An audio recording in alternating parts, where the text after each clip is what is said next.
நம்முடைய தேவனுடைய சுபாவமே ஆசீர்வதிப்பது. அவரிடத்துல என்ன ஆசீர்வாதம் இருக்குது? சகல விதமான ஆசீர்வாதம். அவருக்கிட்ட இல்லாத ஆசீர்வாதமே கிடையாது. ஒரு மனிதனுக்கு தேவையான அத்தனை ஆசீர்வாதங்களும் அவருடைய கையில் இருக்கிறது. இம்மைக்குரிய ஆசீர்வாதம், மறுமைக்குரிய ஆசீர்வாதம், ஆவிக்குரிய ஆசீர்வாதம், சரீரத்துக்கு அடுத்த ஆசீர்வாதம், என்ன ஆசீர்வாதம்னாலும் அவர்கிட்ட இருக்குது. ஒரு குடும்பத்துக்கு எல்லா விதமான ஆசீர்வாதமும் தேவையில்லை.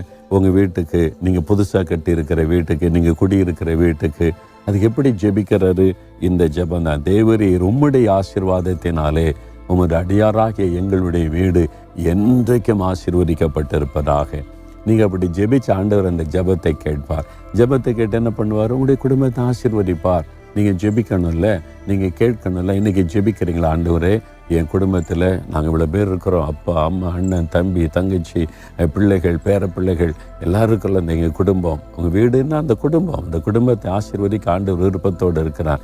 நீங்கள் ஜெபிக்கிறீங்களா? இந்த ஆசீர்வாதம் பூரணமாக எங்கள் வீட்டில், எங்கள் குடும்பத்தில் இருக்கணும்.